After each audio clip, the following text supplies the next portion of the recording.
Cassidy. And this is Flahertys on Films, where we discuss the top American Film Institute films. Is that right? Yeah, it's the #1 movie podcast on iTunes. Wow, Yeah. Did you hear that? Tell your friends. Yep, I got it and I got the award in the mail today. It's a ribbon. It's a big ribbon. That's so I wear it great. around like a belt. Oh, that's weird. Yeah, You shouldn't wear it like that. It's fun. Well, I'm very proud. Yeah, you should be. Yeah. Because we're the greatest We're movie so podcast good, so ever. smart. Anyway, this week we're continuing the countdown of the American Film Institute Top 100 with Butch Cassidy and the Sundance Kid. Michael, how did you, what were some initial reactions? We don't have an IMDb description? Oh. That's our usual. That is our usual. I just hate to go off routine. Right. Butch Cassidy and the Sundance Kid. 2 Western bank train robbers flee to Bolivia when the law gets too close. That feels like the last half hour of that film. Well, we'll talk about it. So my initial impressions were, first, before I saw the movie, I heard, well, it's not like other Westerns that are really slow and boring. It's for people who don't even like those movies. Yeah. That's what I heard from some people. So I don't know what they were on about, because I got the impression that it was like a fun romp of a movie, like a goofy comedy. And it's not. It's just 2 guys who commit crimes for a couple hours. Eventually they go to Bolivia and commit crimes, and then it becomes that. Right. So I didn't like it. So the people you might have been talking about might have been me. Yeah. Because my friend David really loves old slow westerns. He loves those spaghetti westerns, and he hates Butch Cassidy. And the way he described it to me was like, "Oh, it's just funny and fun and not slow." And I'm like, "Great!" I wish though. Right, I love that. And the guy who wrote this, William Goldman, he is a writer I like a lot. His greatest writing was The Princess Bride. Whoa. So I just love his master of dialogue, good storyteller. Master of dialogue. I said it. Okay. Yeah. It's I bold. stick to it. Yeah, you don't say that a lot. So I was really, really disappointed. Even though, I mean, there were some glimmers here and there. Yeah, sure. I wanted to like it a lot more. Sometimes you weren't completely bored. Correct. Yeah, That is yeah. what I'm getting at. Wouldn't call that a glimmer. Maybe if we just got a little more of some facts behind Yeah, this. here's the one thing though. Like, I'm so dumb. Right. But here's who's not dumb. Who's not dumb? Sam. And guess what time it is? What time is it? I'm going to tell you. It is BAM! Time for Sam? Yeah, I mean, yeah. So this film was nominated for 7 Academy Awards. It won 4. It won. I think William Goldman won. For writing? He did. Best writing. Was there a montage award? There was not a montage award. This film would not have won it because the montages were awful. Sorry. That was a biased opinion. I'm sorry. Yeah, jeez. It won Best Cinematography, Original Score. This is my fun fact for Michael. Yeah. It won Best Original Song. Raindrops Keep Falling on My Head. Wait, original That song was written For? for this movie. What? Oh, that's fun. That doesn't even really fit, though. Huh. Okay. They actually released it, I think it was like in June in the beginning of the summer, but the movie didn't come out till December, so it had like really just no one liked the song, and then the movie came out and then became like this big hit song, so. That's a fun fact. Interesting. It did fit way better than Spider-Man 2. Like, by a lot. Okay, just so we all agree. Spider-Man 2? It was also in Forrest Gump. Remember Peter Parker? He gives up being Spider-Man, so he has a little montage where he's just walking around the city being him, and he puts on his glasses again. Oh, that was fun. Yeah, and they But it play was like that song. 2 seconds. And then It he's like, fit a lot actually, better. I'm going to be Spider-Man. Yeah, it was a good moment in the film. Maybe we should just talk about Spider-Man. Spider-Man's so good. It also won Best Give me Writing. pictures of Spider-Man! Thanks, Michael. That's what Spider-Man is about. It was nominated for, but did not win, Best Director, Best Picture, and Best Sound. So this is based off of 2 real people, Butch Cassidy and the Sundance Kid. They got their nicknames because Butch Cassidy worked with a butcher when he was younger, Butch, and Sundance was arrested in a town called Sundance, Wyoming. So that's how they got their nicknames. Which is where Robert Redford started his film festival, the Sundance Film Festival. Yes. Oh. They did actually escape the law and flee to originally Argentina, then to Bolivia, where they were killed, like in the movie. And they were pals in real life? Yeah. And they also ran off with the girlfriend, Sundance's kid's girlfriend. However, really history doesn't know too much about her, but they decided to make her a teacher so that they could make her look really pretty, because prostitutes weren't really pretty in the time. So that's why she's a teacher. They don't actually know too much about her. Historians have some ideas, but not. Were they a weird triad? Yeah, they were weird.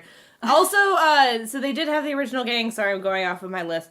They did have an original gang, but Butch Cassidy's gang was called the Wild Bunch. However, the same year that this movie came out, another movie came out. Wild Bunch. The Wild Bunch, and they didn't want to confuse it, so that's why they called them the Hole in the Wall Gang. I would confuse it because those are both movies I don't enjoy very much. About Wild cowboys. Bunch was a little better, I thought. Whoa. Than this movie. We're gonna fight. Okay. Well, I mean, just better than this movie. Wild No. Bunch had a plot. Oh. No. Butch Cassidy and the Sundance Kid were killed in November of 1908 in Bolivia. However, there were a lot of rumors that they weren't actually killed, and a lot of people thought they spotted them, and there was letters. There was even historians looking into handwriting to see if they were still alive, but probably dead. probably dead. Okay. They were buried in a unmarked grave kind of a thing, so... A couple things about this film in particular. All the Bolivia scenes were filmed in Mexico, and everyone in the set, the cast and crew, got ill from drinking the polluted water, except for Robert Redford and Paul Newman, who did not get ill because they spent the entire time in Mexico drinking alcohol. That's awesome. Fun. A movie about that would have been better than this movie. Okay, go on. Apparently, it was Paul Newman's favorite film he's ever filmed because it was really fun, because he just got to drink a lot of beer and ride a bicycle. I understand his perspective. This film was filmed around the same time as Hello Dolly, and they wanted to use some of the Hello Dolly sets for the New York scenes. There's a quick scenes where they're in New York before they go to Bolivia. However, the director of Hello Dolly didn't want to ruin any of the effects of, this is the Hello Dolly set, we don't want people to see it before we show our movie. So he only allowed them to take photos. Oh, that's So why they did the montage. In the New York montage, that's actually the Hello Dolly set. Which I enjoyed. And it's just pictures of the three main people. Yeah. I feel like he was giving the movie viewing audience too much credit. I would not have noticed, even if I saw those movies back to back, I think. I have two other facts for you. The first one is that Catherine Ross, who plays Sundance Kid's girlfriend in this film, she actually came to the first filming, which was of the scene with the train robbery. She was dating at the time the director of cinematography, Conrad Hill, and only 4 of the cameramen showed up, and there was 5 cameras, so he let her operate one of the cameras during one of the scenes. And the director, George Roy Hill, was livid. He told her she was not allowed on set ever again unless she was filming. So she has said her favorite scene that she did was the bicycle scene because that was done with the secondary and she didn't have to deal with the director. Oh. That's not... Oh, well, okay, thank you. That was Bam. Sam for Sam! Oh, those are great facts. Those are really good facts. Here's my segment. You ready? Yeah. Favorite part and least favorite part. Here's my favorite part. Raindrops keep falling on my head. So you like that part? I just like that song a lot. I don't know, it brings me a lot of joy. My favorite part was absolute hands down when they're in Bolivia and they go into the bank and they're gonna rob it and he's like, oh fuck, we don't speak Spanish. And then they do the fun learning Spanish and then they go back and he's like, get up against the wall. They're already up against the wall. Don't remember your lines. And that was funny. cute. It's funny.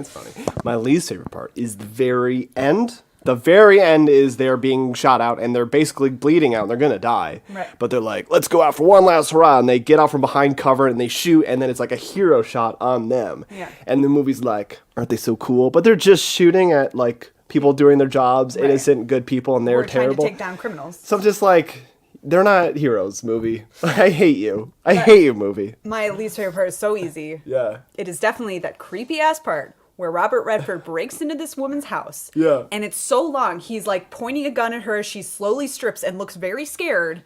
Yep. But then later in the scene, you find out, oh, they're dating. And she's like, well, next time, get here on time. And it's like, I'm still creeped out. Yeah. You can do what you want in the bedroom. That's fine. But it's not charismatic. No, this as an establishing shot was not good for me. So that's the biggest problem with this movie for me, is that these are supposed to be some lovable outlaws. Well, why don't we find out what other people think about this film? Like who? Like, I remember what happens on this podcast. you're the one who is all about order. Don't let me stop you. Okay.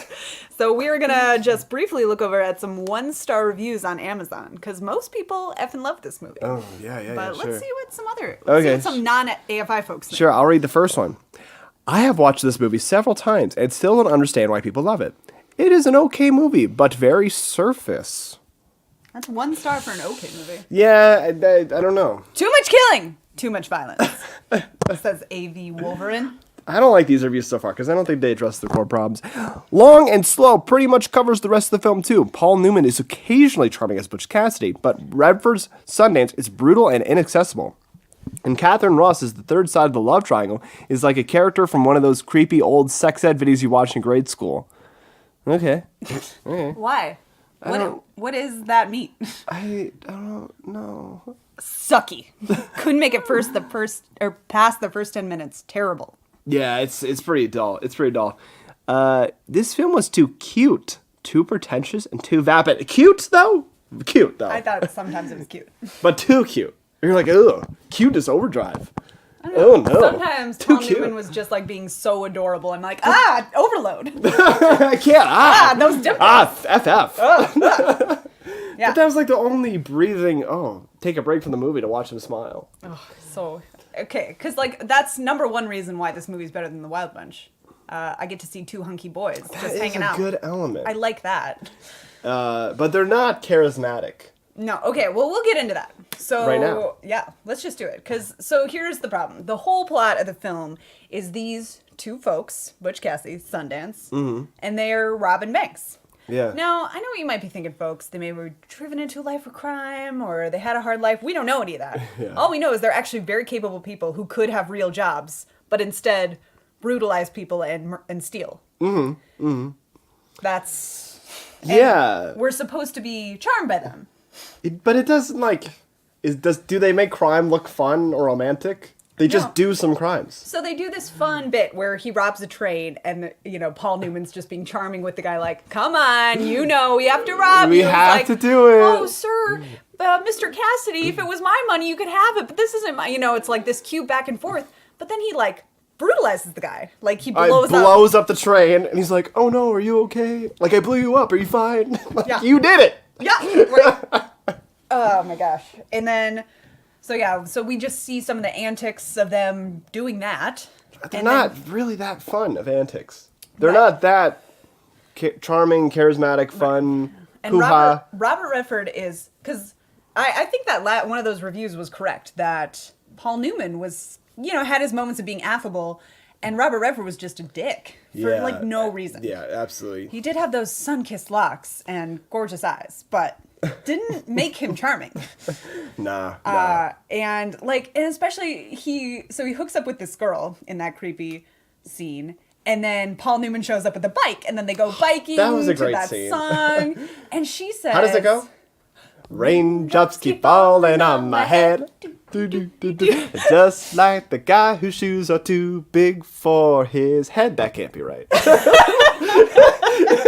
Something like that. That was adorable.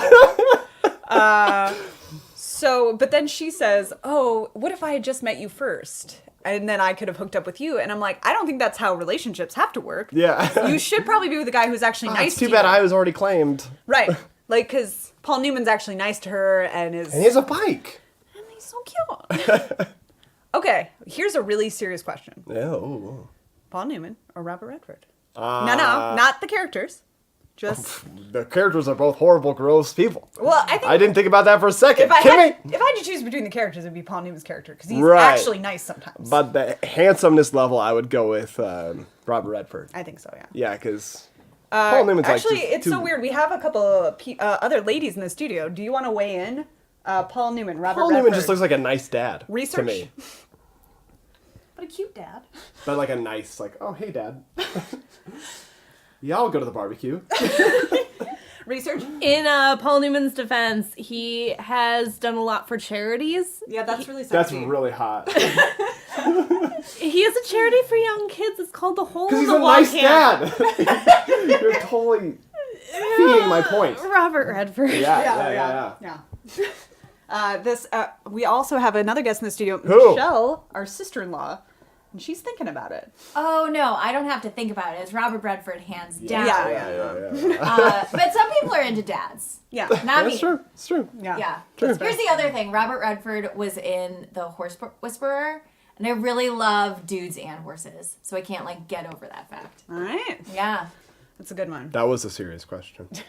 I'm glad we got Some there. hard-hitting journalism there. Yeah. So I think the whole enjoyment of the movie is like the crux of it is these two guys being like fun and like we're having like fun. You want to hang out with them. Yeah, But you- they're our pals. So I think I was thinking about this. I could have researched this to give you a better answer. Yeah. But it's like, what is an antihero? Like, who is a bad guy that we're rooting for and we want to hang out with? Yeah. And here are some rules that I came up with. They all sound kind of the same because, again, didn't do any research. Yeah. I think number one, not be a total dill hole. Yeah. Only Paul Newman's character does that sometimes. Yes, they're not likable. They're not That's likable. bad. He's likable sometimes, but never in a real way. Not like it's always just in a surface way, right? Like he's not actually nice to people. Right. He's only nice to people to get what he wants. But like Han Solo's not nice to people. But he is when it counts. You know? And he's nice to Nah. Chewie. He like has a friend he's nice to. Like they're not even Kinda. nice to each other. Han is so nice to Chewie. He cares. Bishop, do you want to say something? Sorry, special guest Michelle would like to say something. I have so many things to say, but one, the whole "I love you, I know" scene, like clearly shows Harrison Ford's capacity for love. Also, Harrison Ford does support the rebellion, so he does care about something. That's true. Not a dill hole all the he has time. a passion. I'm glad we would talk about that. Well, so that's a good second part. They work outside the law Yeah. or work outside of society, but they still have to work within a moral framework of some kind. Yeah. So like Han Solo, he did ultimately do the right thing. Like Jack Sparrow, for example, he lives by a code. He lives within his parameters of being. And these two characters do not give a shit about anything. They're just anarchists, whatever, right? Yeah. You're just like, yeah, you don't. Let's see. What can I add? Yes. Yes. I agree. Was that substantive? That was, thank you. They don't even have like a thieves code, right? Like they don't care about the people they work with. They don't care about each other. They barely care about the girl they're with. Even Paul Newman, who They don't support the rebellion. correct. Yeah. But even Paul Newman, who's like sometimes nice to the girl, he still doesn't really care about her. No. Doesn't care about her well-being. Doesn't care when she's like, I'm gonna leave. He did have the Bolivia dream. I guess. Oh, It's sorry guys, not this is really important. So we're watching them bank rob and the law catches up to them, so they decide to go to Bolivia and she comes with them and then she's like, "Oh, actually this isn't very fun robbing banks in Bolivia." Yeah. Yeah. That's what happens. And then okay, so my third one is they have to have some kind of goal or some kind or Well, that's just storytelling. well, or some kind of Yeah. backstory, some reason that you root for them, I guess is my point. Mm-hmm. Like, you want Jack to get his revenge. I don't know Yes. why Jack Sparrow is my go-to. I think That's it's a because good- you mentioned it. No, it's a good and one. It's, like, stuck in my head now. Because he is a bad person, but you do like him. You like him, you root for him because he has a Yeah. goal. Like, Yeah. he's getting somewhere, and He's motivated. It roots his character in some way. They are motivated to rob banks, I guess. But to what end? Like, they don't even, like, want to get enough money to retire. He's always like, oh, yeah, we just never have enough money, so guess I'm robbing banks because I'm good at it. Yeah, yeah.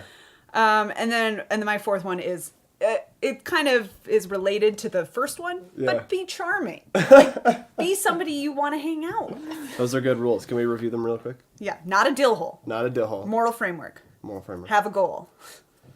Those are just character rules, I think. Well, maybe they need to be a character. So the fact that they failed those four very basic things But is I pretty think bad. the moral framework is important in an anti-hero because, like, that's almost a given for a normal character, but they have to have, like, it's important that they have their own moral framework outside of the Yeah. normal one. Yeah. I'm probably not describing that right. What also confused me about this movie is, like, I thought maybe we would get some, like, lead into who Butch Cassidy and Sundance Kid is. Like, oh, why are they named so Well, weirdly? a backstory would have been fun. Yeah. Also, it's a buddy comedy where the characters are the same.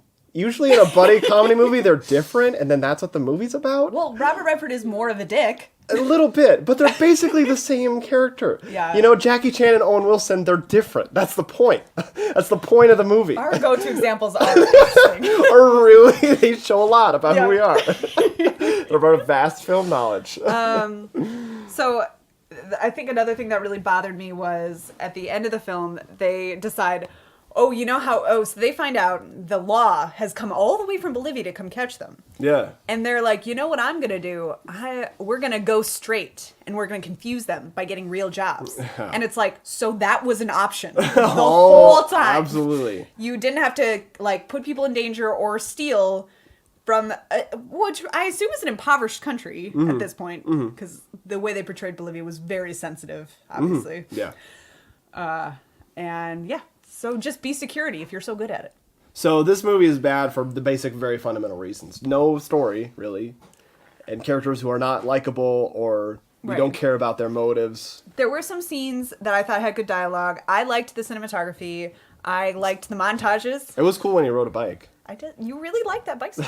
I just like that song a lot. I I don't know like- why. It's just fills me with joy. They had some fun back and forth. I liked the I can't swim part. That was cute. But it wasn't, like, compared to other buddy comedy movies, compared to other banter. Right. It's not Rush Hour. Right, exactly.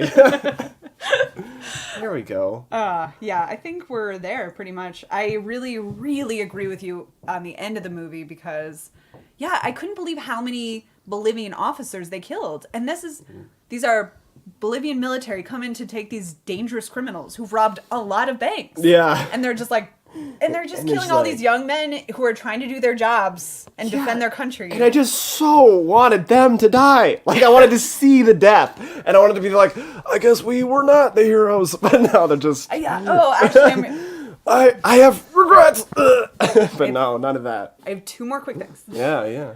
Why I feel like they kept making a point that they didn't know each other very well. Remember when he said, "Oh, this is my real name," or "Oh, I didn't know you were from New Jersey." I think that's just the outlaw life. Okay. That you're just not very emotional. Or that's what real men are like. Right. You wouldn't know, Also, obviously. we just don't give a shit about them Right. as characters.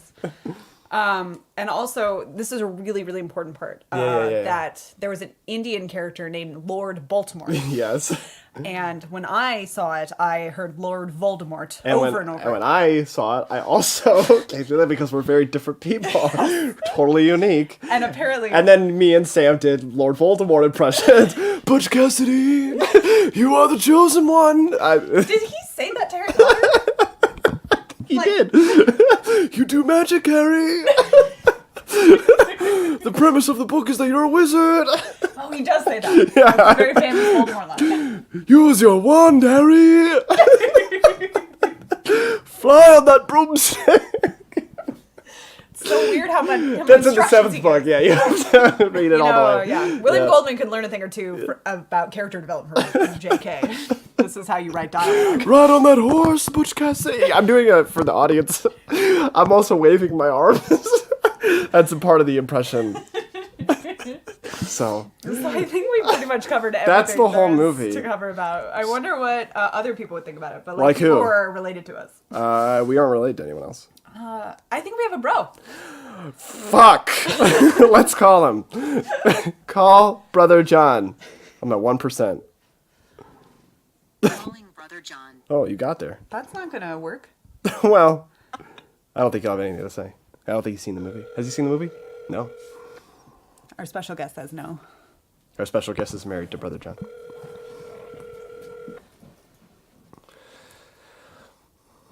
Ups keep falling on my head.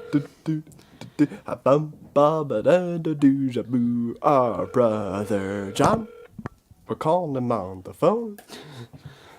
Hi, you've John Flaherty with the National Education Association Uh, and Organizing Department. Hello? What up, you called? Yes, is this Brother John? Yes. Here's the thing. This is Flaherty's on Films, a movie podcast. Welcome. A movie podcast. And we're doing Butch Cassidy and the Sundance Kid. Have you seen it? Yes, I have. Oh. Whoa, do you have any quick... Well, I'm at 1% on my phone. So do you have, like, really fast thoughts? Okay. Yeah, I didn't particularly care for it. I expected it to be a funny Okay, movie. faster. That was weird. Okay. Okay. Good protocol. Okay, goodbye. Anyway, man. So he gave it an F. That's interesting.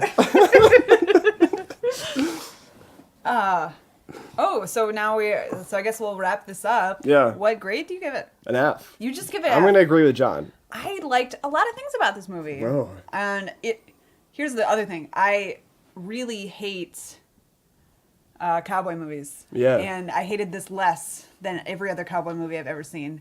That's fair. So that gets a lot of credit for me. Yeah. Fun montages and hunky boys. The sets, it's cool to be out in the Old West. Yeah. I enjoyed that. So Bicycle. I'm gonna give it a C-. Raindrops falling on my head. I'm gonna give it. What did I give it? An F. Yeah. I'm gonna stick with it. It's been a minute. You're sitting with it. Still enough. It's But not wavering. I just feel like you don't hate this movie. Like you're not angry at this movie. It just feels so vapid and too cute.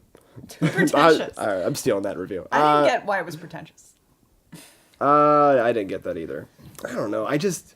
It's a buddy comedy movie where they're not fun or different. Like, it just feels like it fails at just the very basic fundamental things that a movie should do. So just to be clear, you have a very high bar for what is a buddy comedy, and it is not. No, I have a really low bar, and it doesn't clear the very low bar. Fair enough. Fair enough. Okay. Then I think that's it for Flahertys on Film. Yes. Who are we sponsored by this week? That's your department. Oh shit! Let me check who sponsored this week. Yeah, get your forms out. Reese's Pieces, Reese's Pieces. not Buttercups though. Hey, Colleen, I have some chocolate and some Reese's Peanut Butter Cups, which are my favorite candy. But it's Reese's Pieces. That's our sponsor. They're similar. They're like M&Ms, but they're. But it's the same brand. I mean, we're gonna get the money either way. Let's not kid ourselves. Anyway, that was a pretty good copy. really good. We read that from a script. We read it. Yeah, I don't know why. I would have edited that, but that's me. We got to do what our sponsor tells us. We are a slave to them. They pay us. We do what they say. We're hard workers. Okay. Anyway. All right. So that was it. Please join us next week when we talk about Shawshank Redemption. A good movie. Goodbye.